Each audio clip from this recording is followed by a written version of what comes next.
கண்ணகியின் வாழ்த்தடங்கள் என்ற தலைப்பிலே கவிஞர் பஞ்சுராஜா அவர்கள் பேச இருக்கிறார்கள். ஆய்வு மையத்தினுடைய தலைவர். அந்த தலைப்பு மிக ஆழமான தலைப்பு. தயவு செய்து பின்னாலே இருக்கின்றவர்கள் பேசாமல் இருக்கும்படி கேட்டுக்கொள்கிறோம். தயவு செய்து பின்னாலே இருக்கின்றவர்கள் பேசாமல் இருக்கும்படி கேட்டுக்கொள்கிறோம். தயவு செய்து நிறைய ஆய்வை இதிலே அவர் மேற்கொண்டிருக்கிறார். நம்முடைய தேனி மாவட்டம் முழுவதும் பின்னால் இன்றைக்கு நிறைய பேர் இவருடைய தேனி மாவட்ட வரலாறு நூலில் இருந்து திருடித்தான் பல பேர் நூலில் இருக்கிறார். இன்னொன்று சென்னை ஆவண காப்பகம் வெளியிட்டிருக்கின்ற கல்வெட்டு ஆய்வு நூல் அவரிடம்தான் இருக்கிறது. அவரிடம் பெற்றுதான் பல பேர் அதிலிருந்து பிரதி எடுத்து அதிலிருந்து தங்களுடைய கருத்துக்களை எல்லாம் கொண்டு வந்திருக்கிறார்கள். ஏன் இதை சொல்கிறேன் என்று சொன்னால், நான் பெயர் குறிப்பிட விரும்பவில்லை. ஒரு வரலாற்று ஆய்வாளர் என்று சொல்வோம் ஒருவர் கண்ணகியினுடைய அந்த கோவில் இருக்கின்ற இடத்திலே அதிகாரப்பூர்வமாக 8 கல்வெட்டுகள் தான் கண்டெடுக்கப்பட்டு ஆய்வு செய்யப்பட்டு பிரிட்டிஷ்காரர்கள் காலத்திலேயே ஆவணப்படுத்தப்பட்டிருக்கிறது. அதுபோல எந்த கல்வெட்டும் இல்லை. ஆனால் அந்த கல்வெட்டை அங்கேயே விட்டு விடுவார்கள். அது புதைந்து கிடக்கும். மழை பெய்த பொழுது ஒரு கல்வெட்டு வெளியே தெரியவும் அதை புகைப்படம் எடுத்து ஒருவர் இதை நான் கண்டுபிடித்தேன் என்று சொல்லி ஒரு நூலும் எழுதி வெளியிட்டார். புத்தக கண்காட்சியில் நானும் அன்றைக்கு இருந்து அன்றைக்கு என் முன்னாலே அவர் சொல்கிறார், இதை நான் பதிவு செய்திருக்கிறேன் என்று கீழே இருந்து கைதட்டு வருகிறார். இப்படி ஒரு வரலாற்று புரட்டு உலகமெங்கும் நடைபெறுகிறது. நான் அடுத்து என்னுடைய வருகிற 15வது நூலே அதுதான். வரலாறு புரட்டுகளும் பொய்களும். நிறைய பேர் முகமூடி தாட்சணியமே இல்லாம நான் முன்வரியில எழுதியிருப்பேன். அண்ணன் சொல்லுமா அண்ணெல்லாம் எனக்கு கூட எனக்கு அண்ணன் நான் காலில் விழுந்து எங்கள் அப்பாவுக்கு இருந்து வணங்குற ஒரே ஆளு அண்ணன் தான். ஆனால் தாமதம்னா அது தப்பு தான். நான் செஞ்சாலும் தப்பு, அவர் செஞ்சாலும் தப்பு. அதை எங்களுக்குள்ள நாங்கள் அதை பெருசாக எடுத்துக்க மாட்டோம்.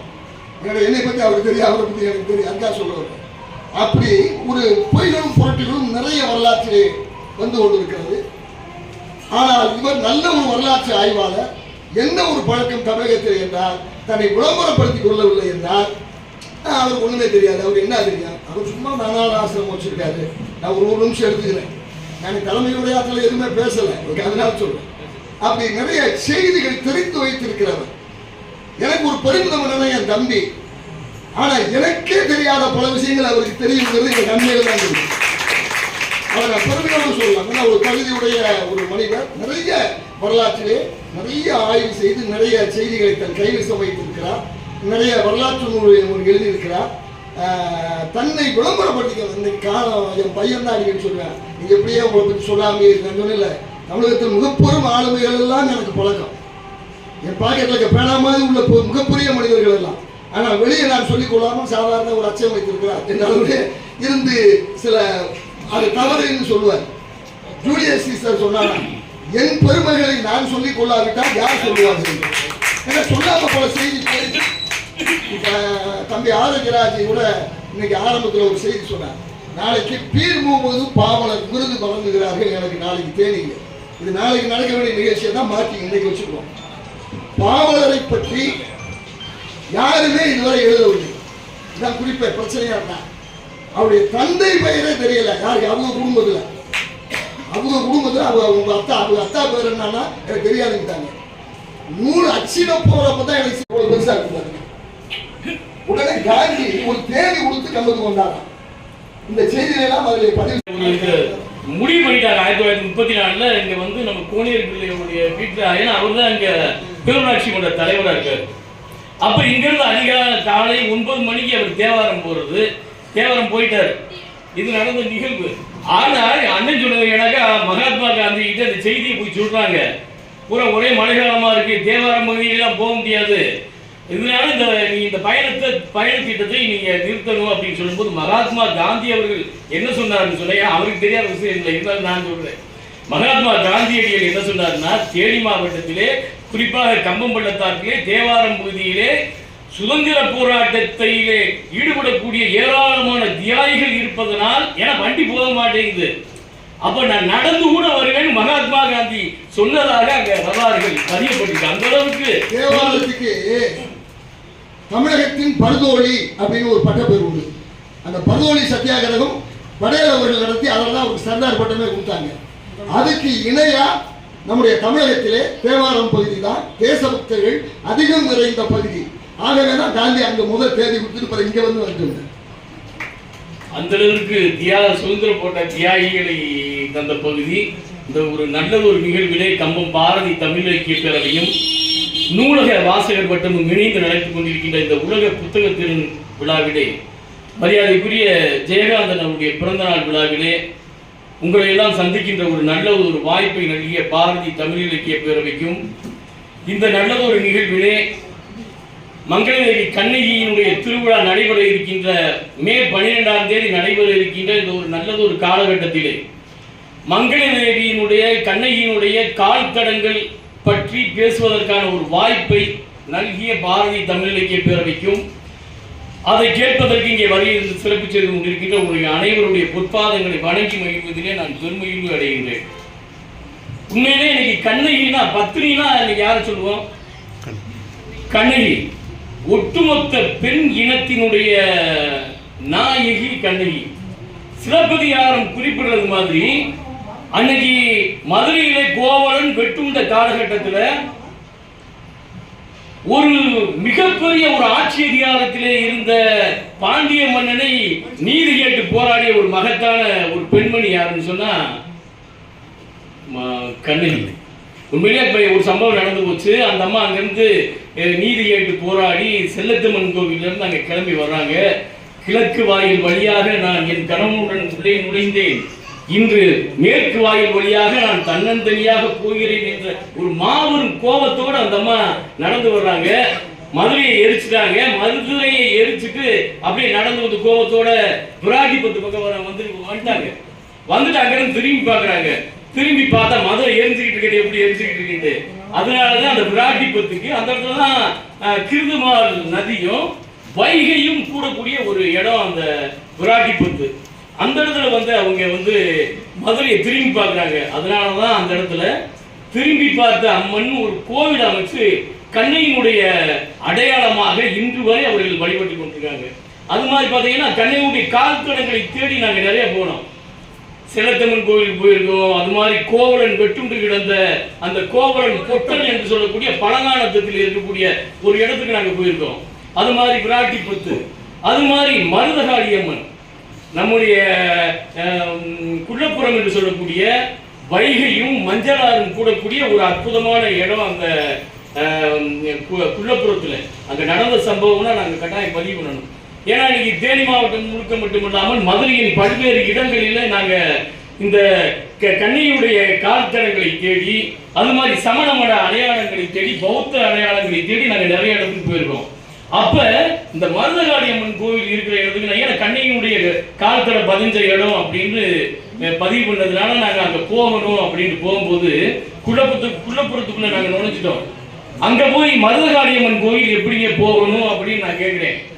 உடனே எதுக்கு கேட்குறீங்க அப்படின்னு நீங்க நாங்கள் ஒரு கார்ல போயிருக்கோம். கார்ல பார்த்தீங்கன்னா வீடியோ கேமராமேன் எல்லாம் உட்காந்துருக்காங்க. மரியாதைக்குரிய சகோதரர் சிவாங்கிற அந்த வாகனம் ஊட்டியா வந்தாரு. நான் கூட போறேன். உடனே அங்கிருந்தவங்க கேட்குறாங்க, யாருமே பதில் சொல்ல மாட்டேங்கிறாங்க. எதுக்கு மருதகாளியம்மன் கோவில்? அங்கே செவ்வாய் வெள்ளி மணி தான் அந்த கோவில் திறப்பாங்க. அது 3 மணிக்குள்ளே அவங்க மூடிடுவாங்க. ஏன் திறக்கிறீங்க, ஏன் கேட்குறீங்க அப்படின்னு கேட்டாங்க. இல்லை அந்த கோவிலுக்கு நாங்கள் போகணும் அப்படின்னு, நீங்கள் வீடியோ இதெல்லாம் எடுக்கக்கூடாது அப்படின்னு சொல்கிறாங்க. சரி, அவர் மருதகாளியம்மன் கோவில் எங்கே இருக்குன்னு சொல்ல மாட்டேங்கிறாரு. 2-3 கொஞ்சம் தள்ளி அங்கே கொஞ்சம் போகிறோம். போனால் அங்கே ஒரு விவசாய நண்பர்கள் மாதிரி வந்துட்டு இருக்காங்க. அவங்ககிட்ட போய் இந்த மருதகாளியம்மன் கோவிலுக்கு எப்படிங்க போகணும்னு நான் கேட்குறேன். இந்த பாவம்லாம் நான் செய்ய விரும்பலை அப்படிங்கிறாரு. ஏன்னா அந்த கோவில் பார்த்தீங்கன்னா அவ்வளவு புனிதமாக கண்ணையினுடைய வழிபாட்டுக்குரிய ஒரு இடமாக அங்க பார்த்தீங்கன்னா ஒரு மிகப்பெரிய ஒரு கண்ணையினுடைய வாழ்விடம் சொன்னாங்க. அந்த குள்ளப்புறத்தில் இருந்திருக்கு அந்த மருதகாளியம்மனுடைய கோவில். உள்ள போயிட்டு வந்தா அன்னைக்கு கூட அந்த வீடியோகிராஃபர் மணிமாறன் வந்திருக்காரு. ஆடிலை மணிமாறன் வந்தவர் 2 நாள் எந்திரிக்கல. நம்ப மாட்டீங்க, நாங்க எல்லா கோவில்களும் நாங்க போனதுல பூரா வீடியோ பதிவு பண்ணியிருக்கோம். ஆனா அந்த மருதகாளியம்மன் கோவிலில் எடுத்ததை நாங்க பதிவே பண்ணல. அந்த அளவுக்கு ஒரு ஆக்ரோஷமான சக்தி உள்ள ஒரு தெய்வமாக கண்ணகி இன்னைக்கு அங்க இருந்துட்டு இருக்காங்க. அது இல்லாம சான்சி ராணி டீச்சர் பேசும்போது நீங்க ஒரு வார்த்தை பதிவிட்டீங்க, ஆசிரியர் மதத்தை சொன்னீங்க. கண்ணகி திராவிட தெய்வம் என்று வரலாறுகள் சொல்லுது. சிலப்பதிகாரம் ஒரு பொதுமறை காப்பியம் அப்படின்னு சொல்றாங்க. ஏன்னா அது சமண பௌத்த ஆசிவ மதம் கலந்த ஒரு தெய்வமா சிலப்பதிகாரத்தை குறிப்பிடுறாங்க. இந்த சிலப்பதிகாரத்திலே குறிப்பிடக்கூடிய சில தெய்வங்கள் எதுன்னு சொல்லு பாத்தீங்கன்னா, காளி இருக்காங்க, வள்ளி இருக்காங்க, திருமால் இருக்காரு, முருகன் இருக்காரு. ஆனா பிறந்த கூற்றவை இவங்க மாதிரி அந்த பௌத்த சமண தெய்வங்கள் இருக்காங்க. ஆனா இந்த அடையாளங்கள் இருக்கக்கூடிய அந்த இடங்கள் சிலப்பதிகாரத்தில் என்ன சொல்லுதுன்னா, நம்முடைய கம்பம் பள்ளத்தாக்கிலே சிலப்பதிகாரம் குறிப்பிடக்கூடிய நெடுவேல் குன்றம் என்று சொல்லக்கூடிய, அது மாதிரி வேங்கை காணல் என்று சொல்லக்கூடிய, சேலம் மன்னன் செங்குட்டுவன் மலைவளம் காண வந்த போது இன்னைக்கு இருக்கிற முல்லை பெரியார் அணைக்கட்டு பகுதியில தான் வந்து அவர் அந்த மலைவளம் காண வந்திருக்காரு. இதனுடைய அத்தனை அடையாளத்தையும் குறிப்பாக நம்ம சுருளிமலையை பத்தி அதில் குறிப்பிட்டிருக்காங்க, சுரங்கநாத் அருவி பகுதியை பத்தி அதில் குறிப்பிட்டிருக்காங்க. இத்தனை அடையாளங்களும் அந்த சிலப்பதிகாரத்தில் இருக்கு. இந்த அம்மா விராட்டிபத்திலிருந்து குலப்புறம் வர்றாங்க, மருதகாளியம்மன் கோயில் பக்கம் வர்றாங்க. அங்கிருந்து நம்முடைய குச்சனூர், நம்முடைய குன்னூர், அம்மச்சியாபுரம் வழியாக வந்து நம்முடைய கூத்தனாட்சி அம்மன், சாமாண்டிபுரம், இன்னைக்கு பத்திரி கோட்டம் என்று கடந்த வாரம் கூட நாங்கள் அங்கே போயிருந்தோம். எனக்கு கொஞ்சம் உடல் சரியில்லாதனாலும் சரியா பேச முடியும். கடந்த வாரம் கூட நாங்கள் போயிருந்தோம். அங்கே உள்ள போய் பார்த்தீங்கன்னா வெறும் பத்திரி கோட்டத்தில் உள்ள போய் பார்த்தாலே பெண்கள் மட்டும் வழிபடக்கூடிய ஒரு கண்ணையுடைய அம்சமாக விளங்கக்கூடிய மிகப்பெரிய கோட்டை அந்த இடத்துல இருக்கு. இன்னைக்கு இந்த ஊர், இந்த இடத்துக்கு பேர் கம்பம், நம்ம குடியிருக்கிறது. ஆனா கம்பம்ங்கிறதுக்கு முன்னாடியே சின்ன கம்பம் என்று சொல்லக்கூடிய ஒரு இடமாக நம்ம இன்னைக்கு இருக்கிற சாமாண்டிபுரம் என்று சொல்லக்கூடிய அந்த இடம் இன்னைக்கு இருந்திருக்கு. அதை சின்ன கண்ணையதாசன் அப்படிங்கிறவர் ஆட்சி செஞ்சு வந்திருக்காரு. ஏன்னா சாமானியனுடைய வரலாறு நீங்க பாத்தீங்கன்னா புத்துக்கு ஒரு கை வெளியே வந்து சின்ன கம்பம்னு நிறைய பேருக்கு இந்த பகுதியில் பேர். ஏன்னா அந்த சின்ன கம்பம்ங்கிறது சாமானியம்மன் கோயிலுடைய பேரு. அந்த சின்ன கம்பத்துக்கு அடுத்த பேர் பாத்தீங்கன்னா ரெங்கரேவ் ஒரு பேரு. ஏன்னா ரெங்கரேவ் என்ற ஒரு மன்னன் அந்த பகுதியை ஆண்டிருக்காரு. அதுக்கப்புறம் பாத்தீங்கன்னா இன்னைக்கு சாமாண்டிபுரம். இது மாதிரி கம்பத்தினுடைய அடையாளமாக விளங்கக்கூடிய இடம் எதுன்னு சொன்னா இன்னைக்கு சாமானியம்மன் கோவில் இருந்திருக்கு. அதுதான் சின்ன கம்பமா இருக்கு, அதுதான் பத்தினி கோட்டமா இருந்திருக்கு. இந்த இடத்திற்கான அடையாளங்கள் எல்லாமே நம்முடைய கூடலூர் அழகர்சாமி கோவில் கல்வெட்டுகள்ல கண்ணகி மங்களதேவி கண்ணகி கோட்டத்திற்கும் கூடலழகர் கோவிலுக்கும் சாஸ்தா கோவிலுக்கும் கூடலூர்ல இருக்கிற வால்மீகிநாதர் ஆலயம் என்று சொல்லக்கூடிய ஈஸ்வரன் பழுதடைஞ்ச நிலையில் இருக்கிற ஈஸ்வரன் கோவிலுக்கும் சாமானியம்மன் கோவிலுக்கும் மங்களதேவி கண்ணகி கோட்டத்தில அங்க போய் வழிபடக்கூடிய அந்த அத்தனை வழிபாட்டு முறைகளையும் செய்யக்கூடிய மன்னான் மானியம், அம்மன் மானியம் என்று சொல்லக்கூடிய அத்தனை பேருக்கும் கொடுக்கக்கூடிய அந்த நிலங்கள் பார்த்தீங்கன்னா, அந்த நிலங்களுக்குரிய 200 ஏக்கருக்கு மேல நிலங்களுக்குரிய கல்வெட்டுகள் முழுக்க நம்முடைய கூடலழகர் கோவில் பகுதியில் இருக்கு. அந்த கல்வெட்டுல 1563 குலசேகர பெருமானுடைய ஆட்சி காலத்துல வெட்டப்பட்ட ஒரு கல்வெட்டு அந்த பகுதியில் இருக்கு. இவங்க இன்னைக்கு என்னன்னு பாத்தீங்கன்னா, இவர் சொன்னது எனக்கு அந்த பொய்யும் புரட்டுன்னு சொன்ன பாத்தீங்கன்னா, இன்னைக்கு எல்லாருக்குமே தெரியும் சேர மன்னன் இங்கிருந்து கனக விஜயர்களை போய் போரிட்டு தமிழினுடைய மானத்தை காப்பதற்காக இலங்கை நம்முடைய கண்ணகி தெய்வத்திற்காக ஒரு கல் எடுத்து வந்தார் அப்படின்னு. இந்த பொய்யும் புரட்டிலையுமே அதை சேர்த்துக்கலாம்ன்றதுல கூட எனக்கு ஒரு இது இருக்கு.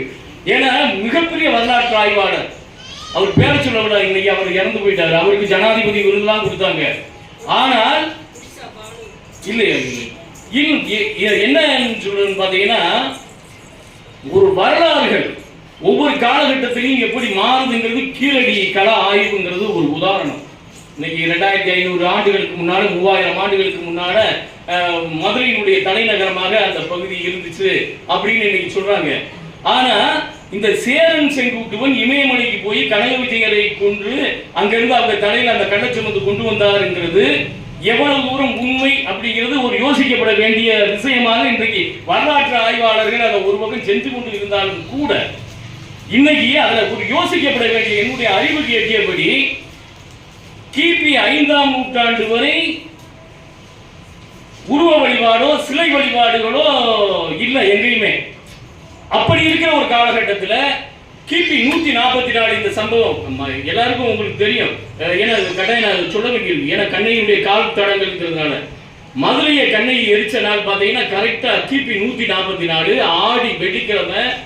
ஆங்கில மாதத்துல நம்ம குறிப்பிட்டு சொல்லணும்னா ஜூலை 17ஆம் தேதி அந்த மதுரையை எரிக்கிறாங்க. ஜூலை 17ஆம் தேதி ஆடி. இன்னைக்கு ஏன் ஒரு ஆடி வெள்ளியில வெள்ளிக்கிழமை ஏன் இந்துக்கள் எல்லாம் மிக புனிதமாக கொண்டாடி கொண்டிருக்கிறார்கள் என்று சொன்னால், அந்த ஆடி மாதத்திலே மதுரையை கண்ணையை எரித்ததனுடைய அடையாளமாக அந்த பத்தினி தெய்வத்தை கொண்டாட வேண்டும் என்ற நோக்கத்தோடு இன்னைக்கு அந்த ஆடி வெள்ளிகள் எல்லாமே மிக சிறப்பான நாளாக கொண்டாடிட்டு இருக்காங்க. இதை எதுக்கு சொல்ல வரேன்னா, 5ஆம் நூற்றாண்டு வரைக்கும் உருவ வழிபாடுகள் இல்லை, சிலை வழிபாடுகள் இல்லை. அப்படி இருக்கிற காலகட்டத்தில் அந்த ஒரு ஆய்வாளர் எப்படிங்கிறது, ஏன்னா நானே அந்த அமைப்புல இருக்கேன், இருந்துகிட்டு அதை சொல்லக்கூடாது, இருந்தாலும் அந்த அமைப்பு அந்த ஆய்வாளர் எப்படி ஒரு சிலை செய்து அதை எடுத்துட்டு போனாரு அப்படிங்கிறது ஒரு கேள்விக்குறியாவே இருக்கு. ஏன்னா இமயமலையில எடுத்துட்டு வந்த அந்த கல்திட்டு படிவங்கள் இருக்கு பார்த்தீங்கன்னா, அது பார்த்து பூராமே கொஞ்சம் லைட் வெயிட்னு சொல்லுவாங்க, ரொம்ப கடினமான பாறை படிவுகள் அங்கே இல்லை. ஆனால் 5ஆம் நூற்றாண்டு வரைக்கும் உருவ வழிபாடுகளே இல்லாத ஒரு காலகட்டத்தில் இன்னைக்கும் வரலாற்று நூல்கள் ஒவ்வொரு பாட புத்தகத்திலும் சேரன் செங்குட்டுவன் இமயமலையிலிருந்து கண்ணை கொண்டு வந்து கண்ணைக்கு இங்க ஒரு சிலை வடித்தார் அப்படின்னு இன்னைக்கு இருக்கிற சிறு குழந்தைகள் வரைக்கும் படிச்சுட்டு இருக்காங்க. இது எனக்கு உள்ள ஒரு உறுத்தலாவே அது இருந்துகிட்டே இருக்கு. அப்போ இமயமலையிலிருந்து கல் கொண்டு வரல அப்படிங்கிறதுக்கான வரலாற்று ஆய்வாளர்கள் இன்னைக்கு ஒரு பிரச்சனையா வச்சுட்டு இருக்காங்க. இப்படி ஒரு இருக்கிற காலகட்டத்தில் பார்த்தீங்கன்னா 1893 இந்த பகுதியில் இருக்கிற கம்பம்கூடல் ஒரு பகுதியில் இருக்கிற மக்கள் அந்த பகுதியில் இருக்கிற கண்ணகி கூட்டத்தை வழிபடணும் அப்படிங்கிறதுக்காக பிரிட்டிஷ்காரங்க காலத்திலேயே அதுக்கு ஒரு நடைபாதை எல்லாமே போட்டு விட்டுருக்காங்க. ஆனால் இன்னைக்கும் அது ஒரு கோஷ்டி சண்டையாகவே போய் இந்த கண்ணகி கோவில் என்பது யாருக்கு சொந்தம் அப்படிங்கிற ஒரு சூழ்நிலையிலே இன்னைக்கு அங்கே வழிபாட்டு தலங்கள் கூட இன்னைக்கு என்ன ஒரு சூழ்நிலைன்னா, இன்னைக்கு கண்ணகி கோயில் மே 12ஆம் தேதி நடக்குதுன்னு சொன்னா, அந்த கண்ணகி வழிபாடு என்பது துப்பாக்கி முனையில இன்னைக்கு பாகிஸ்தான்ல எப்படி அந்த ஒரு பிரச்சனை நடந்துகிட்டு இருக்கோ, எல்லை பிரச்சனை, அது மாதிரி துப்பாக்கி முனையில கண்ணகி தேவியை வழிபடக்கூடிய ஒரு இழிநிலை தான் இன்னைக்கு அந்த அங்க இருந்துகிட்டு இருக்கு. ஆனா இதுக்கெல்லாம் எல்லாம் காரணம் என்னன்னு சொன்னா நம்முடைய ஆட்சியாளர்கள். ஏன்னா கண்ணகி நானே பயந்து போறாங்க. நீங்க ஒரு நல்ல கேள்வியுடைய இந்த ஆசீர்வாதத்தை சொல்லவுதே நான் மாறிட்டேன். ஏன்னா கண்ணகினாலே அங்க இருந்த மெரினா பீச்ல அந்த கையை நீட்டி இருந்த சிலையை மாத்திட்டாங்க. ஏன்னா அச்சம். இந்த பகுதியில் நிறைய வணிக ஆபீஸ் போயிட்டு இருக்காங்க, இந்த ஒரு அவசரமாக இந்த சிலை இருந்து கொண்டிருக்கிறது அப்படின்னு எடுத்தாங்க. அதே மாதிரி தான் கண்ணையினுடைய நான் சொன்ன பார்த்தீங்களா, கண்ணையினுடைய அம்சம் கிபி 144 ஆடி வெள்ளி அன்னைக்கு அந்த மாதிரி எரிச்சாங்க இல்ல. அதுக்கு பிறகு எங்கேயாவது கண்ணகி கோயில் இருக்கான்னு நீங்க யோசிச்சு பாருங்க. இந்தியாவிலேயே 2000 ஆண்டுகள் பழமை வாய்ந்த ஒரு சிலை இருக்கிறது, கோயில் இருக்கிறதுன்னு சொன்னா அது கூடலூர் விண்ணேற்றி பாறையில் இருக்கக்கூடிய அந்த மகளிர் மலை. ஏன்னா அந்த மாதிரி சொல்றாங்க. அவருடைய வளர்ப்பு தாய் வந்து அங்க வந்து கேட்க வராங்க, நீங்க எங்க கூட வந்துரு, இங்க வந்துட்ட உடனே கண்ணகி அசரீதியா சொன்னதாக சிலப்பதிகாரம் வரி பண்ணுது. வெண்வேளான் குன்றில் விளையாட்டு நான் அகடை, என்னை பார்க்கணும்னா நீங்க வாங்க, இந்த மலையை விட்டு நான் வரமாட்டேன் அப்படிங்கிறாங்க.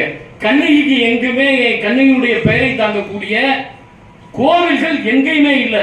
ஒரே இருக்கிற கோவில், இந்தியாவிலே இருக்கக்கூடிய ஒரே கோவில் நம்முடைய கூடலூர் மகளிர்தேவி மலையில் இருக்கிற அந்த மகளிர்தேவி கண்ணகி கூட்டம் மட்டும்தான் அப்படிங்கிறது. ஆனா எனக்கு என்ன ஒரு வேதனைன்னா, இந்த பகுதியில் இருக்கிற நம்முடைய தேனி மாவட்டத்தை சேர்ந்தவர்கள் கூடலூர் கம்பம் பகுதியில் இருக்கிறவங்களுக்கு கூட இப்படி ஒரு கோவில் கண்ணகி பேர்ல இருக்கா அப்படின்ற அளவுக்கு இந்த இளைய சமுதாயம் அதை பத்தி அறிந்து கொள்ளக்கூடிய ஒரு சூழல் இல்லாத ஒரு காலகட்டத்தில் தான் இன்னைக்கு இருந்துட்டு இருக்காங்க. அப்படி ஒரு காலகட்டத்தில் இந்த ஆசியம் சொன்ன பார்த்தீங்கன்னா எனக்கு தொட்டு வேற பக்கம் போயிட்டு இருக்கோம். அன்னைக்கு இருக்கிற இந்த ஆரிய வம்சத்தை சேர்ந்தவர்கள் என்று சொல்லக்கூடியது, ஏன்னா நான் மதத்துக்குள்ள நான் போக விரும்பல, ஆரிய மதத்தை சேர்ந்தவர்கள் என்று சொல்லக்கூடியவர்கள் திட்டமிட்டு கண்ணகியினுடைய பெயரை களங்கம் ஏற்படுத்த வேண்டும் என்பதற்காகவே ஒரு திட்டமிட்ட சரி செய்தார்கள் என்று வரலாற்று ஆய்வாளர்கள் கூறாங்க. நான் சொல்லல. அதனால அந்த ஆசிய மதம் அழிஞ்சு போச்சு, திராவிட மதம் அழிஞ்சு போச்சு, சமணம் பௌத்தம் எல்லாம் அழிந்து போனதற்கு காரணமே சில ஒரு திட்டமிட்ட சதி என்று ஆய்வாளர்கள் சொல்லிட்டு இருக்காங்க.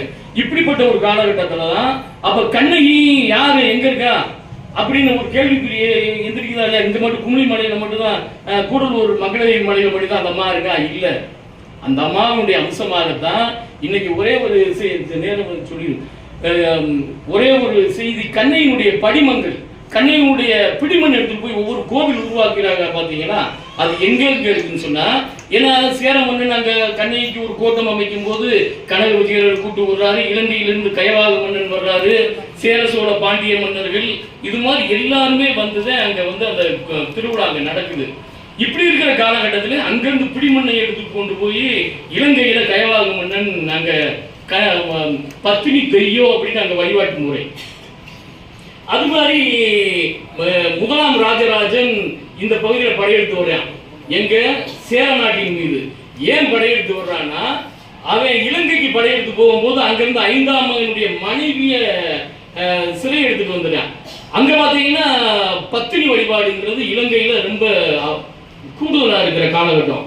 இந்த மாதிரி வந்து சாப்பிட மாட்டேங்குது, ஒன்றும் செய்ய மாட்டேங்குது, என்ன காரணம் அப்படின்னு கேட்கும்போது அந்த அம்மா சொல்றாங்க, நாங்க இலங்கையில கண்ணகிய ரொம்ப நாங்க கண்ணகியை வழிபடாம நாங்க சாப்பிடுறது கிடையாது, குளிக்கிறது கிடையாது, ஒண்ணுமே செய்யறது கிடையாது. அப்படி இருக்கிற காலகட்டத்துல நீங்க வந்து என்னை வச்சுட்ட கண்ணகியை வழிபடாம நான் எதுவுமே செய்ய மாட்டேன் அப்படின்னு அந்த அம்மா சொல்ல போதுதான் சேர நாட்டின் மீது முதலாம் ராஜராஜன் படையெடுத்து, எனக்கு சேரனுடைய சோழனுடைய ஆட்சி காலம் என்பது 985 கிபி 25 வரைக்கும் சோழர்கள் இந்த பகுதி பாண்டிய மண்டலத்தை ஆண்டாங்க. பாண்டியர்களே அவருடைய பினாமி அந்த பகுதியில் ஆட்சி செஞ்சிருந்தாங்க. அதனாலதான் நம்ம கம்பம் உத்தமபுரத்துக்கு கூட உத்தம சோழபுரம் என்று ஒரு பேர் இருக்கு. உத்தம சோழன் என்ற மன்னன் கம்பம் பகுதியில அந்த உத்தமபுரத்தை ஆண்டதுனால உத்தம சோழன் பெயராலே உத்தம சோழபுரம் இன்னைக்கு சுருங்கி உத்தமபுரம் இன்னைக்கு வந்திருக்கு. அப்ப அவங்களுடைய அந்த அம்மாவுடைய பேச்சை கேட்டு சேர நாட்டு மேல படையெடுத்து போறாரு. அதற்கான கல்வெட்டு நம்ம கண்ணகி கோவில் இருக்கு. இவர் அண்ணன் சொன்னது என்னன்னா, மொத்தம் கண்ணகி கோவில்ல 1963 65 வரைக்கும் தொழில் அறிஞர் நாகசாமி அவர்கள் வந்து ஒரு கள ஆய்வு பண்ணி எடுக்கப்பட்ட கல்வெட்டுகள் என்பது மொத்தம் 8. அந்த 8 கல்வெட்டுகளை தவிர வேற எதுவும் இல்லை. இன்னைக்கு நானும் நிறைய இடங்களுக்கு போயிட்டு இருக்கேன், நிறைய புது புது இதுகள் நான் பார்த்துட்டு இருக்கோம். ஆனா என்னன்னா, வேதாச்சலம் மாதிரி நான் நிறைய வரலாற்று ஆய்வாளர்கள் நம்மளுக்கு முன்னாடியே போய் சாப்பிட்டு கொட்டையெல்லாம் போட்டாங்க, எல்லாத்தையும் எடுத்து பதிவு பண்ணி வச்சிருக்காங்க. ஆனா இப்ப நான் இன்னைக்கு வந்து இன்னைக்கு நான் வந்த உடனே நான் தான் பூரா கண்டுபிடிச்சேன் அப்படின்னு ஒரு பதிவு போடுறது. அது மாதிரி அண்ணன் சொன்னது எனக்கு 8 கல்வெட்டுகள் அங்க இருக்கு. ஏன்னா வரலாற்று பிழை செய்யக்கூடாதுங்கிறதுல எனக்கு ஒரு கருத்து. கண்ணகி கோவில் மங்களதேவி மலை உச்சியில இருக்கு. ஆனா அந்த 0 பாயிண்ட் லோயர் கேம்ப்ல இருந்து பனியங்குடி போற பாதையில கந்தவேலுங்கிறவர் அந்த இடத்துல ஒரு கண்ணகி கோயிலை கட்டிக்கிட்டு கரெக்டா அந்த சித்ரா பௌர்ணமி அன்னைக்கு மட்டும்தான் அங்க ஒரு விழா வைப்பாரு. ஏன்னா வெளிநாடுகள், வெளி மாநிலங்கள், வெளி மாவட்டங்கள்ல இருந்து வர்ற ஆட்கள் வந்து கண்ணகி கோயில் மலைக்கு போறது அப்படி இதுதான் உண்மையான கண்ணகி கோவில் அப்படிக்கூடிய ஒரு வழிபடக்கூடிய ஒரு சூழல் இன்னைக்கு வந்துருது. அதை மாற்றணுங்கிறதுக்காக கண்ணகி அறக்கட்டளையை சேர்ந்தவர்கள் இன்னைக்கு போராடிட்டு இருக்காங்க. இதை எதுக்கு நான் பதிவு பண்ணேன்னா, இப்படி ஒரு காலகட்டத்தில் ஒரு வரலாற்று தவறான ஒரு செய்திகளை வரலாற்று ஆய்வாளர்கள் பதிவு பண்ணக்கூடாது அப்படிங்கிற நோக்கத்தோடு தான் அண்ணன் சொன்னாரு. நானும் சொன்னேன். ஏன்னா இன்னைக்கு பார்த்தீங்கன்னா அது 1960-63 நாகசாமி அவர்களால் எடுக்கப்பட்ட இடம். அதுக்கு பிறகு பார்த்தீங்கன்னா அந்த இடம் பூரா மண் அடர்ந்து மழைக்காலங்களில் மட்டும்தான் அந்த கட்டில் மண் அரிப்பு ஏற்பட்டு அந்த சுற்றுச்சுவர்களில் ஒரு 2 இடத்துல குலசேகர பாண்டியனுடைய கல்வெட்டுகள் இருக்குது. அப்போ அது தெரியறதுக்கான ஒரு காரணம் அன்னைக்கு நடந்துச்சு. அது மட்டும் இல்லாமல் பார்த்தீங்கன்னா நிறைய விஷயங்கள் சொல்லணும், கட்டாயம் எவ்வளவோ விஷயங்கள் கிடக்கு. இருந்தாலும் என்னுடைய உடல்நிலை சரியில்லை, கால சூழல் சரியில்லை. இது மாதிரி நிறைய வரலாற்று பதிவுகள், கண்ணையுடைய கால்தடங்கள் இன்னைக்கு செல்லத்தம்மன் கோவில் தொடங்கி குள்ளப்புறத்தில் இருக்கிற மருதகாளியம்மன் கோவில் இருந்து அம்மச்சியபுரத்தில் இருந்து இன்னைக்கு பத்திரிக்கோட்டம் என்று சொல்லக்கூடிய இன்னைக்கு சாமாண்டியம்மன் கோவிலிருந்து கூத்தராட்சியம்மன் கோவிலிருந்து இன்னைக்கு சண்முகநாதர் கோவிலிருந்து ஏகப்பட்ட அடையாளங்கள், கண்ணையுடைய நடந்து வந்த பாதையில் இருக்கக்கூடிய வழித்தடங்கள் நடந்த நிறைய சம்பவங்கள் இருக்கு. இதுல நான் யாரையும் தவறாக குறிப்பிட்டிருந்தால் தயவு செய்து மன்னிக்க வேண்டும் என்று கூறி வாய்ப்புக்கு நன்றி கூறி விடைகிறேன். நன்றி. சென்னையிலேருந்து திருச்சியிலேருந்து எல்லா இடத்துக்குமே வந்து நம்ம கண்ணகி கோயிலுக்கு வந்து வந்துட்டு இருக்காங்க. நம்ம ஊர்ல இருக்கவங்களுக்கு யாருக்குமே வந்து அதோட இது வந்து தெரிய மாட்டேங்குது. அதை வந்து இந்த அவையில் நான் என்ன சொல்லிக்கிறேன் அப்படின்னா, என்னுடைய மாணவர்கள் கேட்கும்போது கூட அந்த கோயிலுக்கு போனதே இல்லைன்னு சொல்றாங்க. இங்க இருக்கவங்க எல்லாருமே வந்து தயவுசெய்து மே 12ஆம் தேதி அந்த இடத்துக்கு போய் நீங்க பாருங்க. அவ்வளவு ஒரு அழகான ஒரு அற்புதமான ஒரு இடம். தமிழர்களா பிறந்த எல்லாருமே அந்த இடத்துக்கு போகுன்றது என்னுடைய வேண்டுகோள். அது தயவுசெய்து நீங்க வந்து நிறைவேற்றி நம்புறேன். அடுத்து சார் ஒரு சின்ன கொஸ்டின் வந்து கேட்டுக்கிறேன். இப்போ கண்ணகி வந்து தெய்வம் கண்ணகி கோயில் வந்து ஒரே ஒரு இடத்துல இருக்கு அப்படின்னு சொல்லியிருக்காரு. இன்னைக்கு உண்டான கோயில் எல்லாமே வந்து வரலாற்றுல படிச்சு வச்சிருக்கேன். இன்னைக்கு உண்டான நம்ம மாரியம்மன் கோயில், காளியம்மன் கோயில், செல்லாத்தியம்மன் கோயில் எல்லாமே வந்து கண்ணகியோட கோயில் தான் அப்படின்னு சொல்றாங்க. அது உண்மையா இல்லையா? அது ரொம்ப சிம்பிளா முடிச்சுங்க. அது பெரிய கேள்விதான். இன்னைக்கு உங்க கண்ணகியோட வழிபாடு, கண்ணகியோட கோயில் தான் வேற பேர்ல வச்சு கொண்டாடிட்டு இருக்காங்களா அப்படின்றத வந்து நான் வந்து பல புக்கில் படிச்சிருக்கேன். அது உண்மையா இல்லையா மட்டும் சொல்லிட்டீங்கன்னா நல்லா இருக்குமே.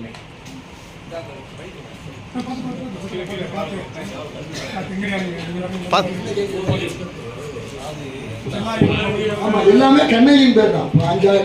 பாஞ்சாலி என்ற பெயரில் வட மாநிலத்தில் வழங்கப்படுகின்ற தெய்வங்கள் எல்லாம் கண்ணகியுடைய அம்சமா பிடிமண் எடுத்து போய் உருவாக்கி இருக்காங்க. மிகப்பெரிய சர்ச்சைக்குரிய விஷயமே என்னன்னா, இது நம்ம ஆழ்ந்து உள்ள போனோம்னா 1770களில் தேக்கடியில ஒரு கல்வெட்டு இருக்கு. நாங்க அடிக்கடி இந்த மீட்டிங், கண்ணகி கோயில் மீட்டிங் போகும்போது அதுல